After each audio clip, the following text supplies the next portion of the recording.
അല്ലെങ്കിൽ ചിലർക്ക് പുതിയൊരു വീഡിയോയിലേക്ക് സ്വാഗതം. ഇന്ന് നമ്മൾ നോക്കാൻ പോകുന്നത് എന്തിനാണ് ഏണിംഗ് ആപ്സോ അല്ലെങ്കിൽ എന്തെങ്കിലും ആപ്ലിക്കേഷൻസോ കാര്യങ്ങളൊന്നുമില്ല. നമ്മുടെ ഇന്ത്യൻ ഗവൺമെൻറ് എന്ന ഒരു അലേർട്ട് മെസ്സേജിനെ പറ്റിയാണ് പറയുന്നത്. ഇന്നലെ തന്നെ നമ്മൾ സോഷ്യൽ മീഡിയ പ്ലാറ്റ്ഫോമിൽ മുമ്പോട്ട് പോയിക്കൊണ്ടിരിക്കുന്ന ഒരു പ്രശ്നമാണ് സാംസങ് ഗാലക്സി ഫോൺസിൽ വരുന്ന സെക്യൂരിറ്റി ഇഷ്യൂസ്. ഓക്കെ, അപ്പോൾ അത് ഏതൊക്കെ ഫോണിലാണ് എന്നാണ് പറയുന്നത്. നമ്മൾ നിലവിലുള്ള ആൻഡ്രോയിഡ് 11, 12, 13, 14 ഇത്തരത്തിലുള്ള ഇഷ്യൂസ് വരുന്നത്. സോ എല്ലാവരും ഒന്ന് അലേർട്ട് ആയിരിക്കുക. നമ്മുടെ നിലവിലുള്ള ഇപ്പോഴത്തെ S23 അൾട്ര മുതൽ തൊട്ട് മേൽപ്പെട്ടുള്ള എല്ലാ പ്രീമിയം ഫോൺസിൽ വരെ ഇങ്ങനത്തെ ഒരു സെക്യൂരിറ്റി ഇഷ്യൂസ് ഇപ്പോൾ നമ്മുടെ ഗവൺമെൻറ് ചൂണ്ടിക്കാണിച്ചിട്ടുണ്ട്. അവർ പറയുന്നത് ഇതിന് ഒറ്റ സൊല്യൂഷൻ എന്ന് പറയുമ്പോൾ നമ്മുടെ സോഫ്റ്റ്വെയർ അപ്ഡേറ്റ് ചെയ്യുക എന്നാണ്. പക്ഷേ സോഫ്റ്റ്വെയർ അപ്ഡേറ്റ് നിങ്ങൾ ധൈര്യമായി ചെയ്തു എന്ന് ഞാൻ പറയുന്നില്ല. കാരണം സോഫ്റ്റ്വെയർ അപ്ഡേറ്റിനും കുറേ വീഴ്ചകളൊക്കെ വരുന്നുണ്ട്. ഇപ്പോൾ സ്ക്രീനും കാര്യങ്ങളൊക്കെ പോകുന്നുണ്ട്. സോ നിങ്ങൾ നോക്കി കണ്ടും എവിടെയെങ്കിലൊക്കെ സെർച്ച് ചെയ്ത് അറിഞ്ഞതിന് ശേഷം മാത്രം നിങ്ങളുടെ പർട്ടിക്കുലർ ഫോൺ നിങ്ങൾ അപ്ഡേറ്റ് ചെയ്യുക. അതർവൈസ് എന്തെങ്കിലും ഇഷ്യൂസ് ആയാൽ നമുക്കൊന്നും ചെയ്യാൻ പറ്റില്ല.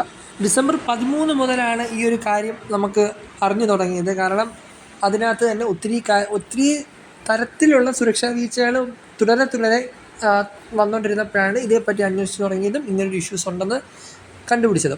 അപ്പോൾ നിങ്ങൾ അൺനെസസറി ആയിട്ട് വരുന്ന ലിങ്ക്സോ കാര്യങ്ങളൊന്നും ഗൂഗിളിൽ നിന്ന് ക്ലിക്കാതിരിക്കുക. എന്ന് വെച്ചാൽ അതിൽ ഇപ്പോൾ ഹാക്കേഴ്സിന് ഈസിയാണ് ഈ ലിങ്ക് വഴിയുള്ള പരിപാടിയൊക്കെ ചെയ്യുക. എന്ന് വെച്ചാൽ നിങ്ങളൊരു അറിയാത്ത ഒരു ലിങ്കിലില്ലേ എന്തൊരു ആഡിലൊക്കെ ക്ലിക്ക് ചെയ്ത് നിങ്ങൾ ഓപ്പൺ ആക്കി പോകുമ്പോൾ ഈസി ടു ഹാക്കേഴ്സിന് നിങ്ങളുടെ ഫോണിലേക്ക് അകത്തേക്ക് പ്രവേശിക്കാനും നിങ്ങളുടെ ഡേറ്റാസ് ക്ലിയർ ആക്കാനും അല്ലെങ്കിൽ അതിനകത്ത് എന്തെങ്കിലും ചോർത്താനും അല്ലെങ്കിൽ തന്നെ എന്തെങ്കിലും രീതിക്കുള്ള കറപ്ഷൻസ് നിങ്ങളുടെ ഡേറ്റയ്ക്കകത്ത് വരുത്താനും ഈസിയായിട്ട് സാധിക്കും. സോ അങ്ങനെയുള്ള കാര്യങ്ങളൊക്കെ മാക്സിമം കുറച്ച് നാളത്തേക്ക് ചെയ്യാതിരിക്കുക. പിന്നെ ആപ്സും കാര്യങ്ങളൊക്കെ ഇൻസ്റ്റാൾ ചെയ്യുന്നതും ഡൗൺലോഡ് ചെയ്യുന്നതെല്ലാം നിങ്ങളുടെ ഡിവൈസിൽ എന്താണ് വെച്ചിരിക്കുന്നത് അതുവഴി മാത്രം ചെയ്യുക.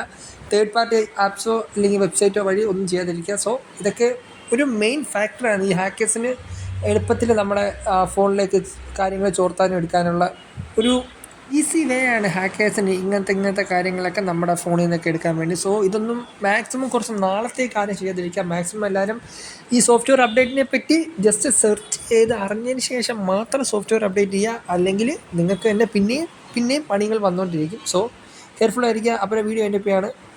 ഇതുപോലെ ഇൻഫോർമേറ്റീവ് വീഡിയോസിന് വേണ്ടി ചാനൽ സബ്സ്ക്രൈബ് ചെയ്യുക. മാക്സിമം വീഡിയോ ഷെയർ ചെയ്യുക. ഇതെല്ലാവർക്കും എത്തിക്കുക. എല്ലാ സാംസങ് യൂസേഴ്സിനും ഈ ഒരു ഇഷ്യൂസ് ഉണ്ട്. അത് നിങ്ങൾക്ക് കാണില്ല, ഇല്ല എനിക്ക് വരില്ല എന്നോർത്തുകൊണ്ടിരുന്നാൽ അവിടെ ഇരിക്കത്തേ ഉള്ളൂ. ഓക്കെ, അപ്പോൾ വീഡിയോ ഞാൻ വേണ്ടി ചെയ്യുന്നു. Bye guys.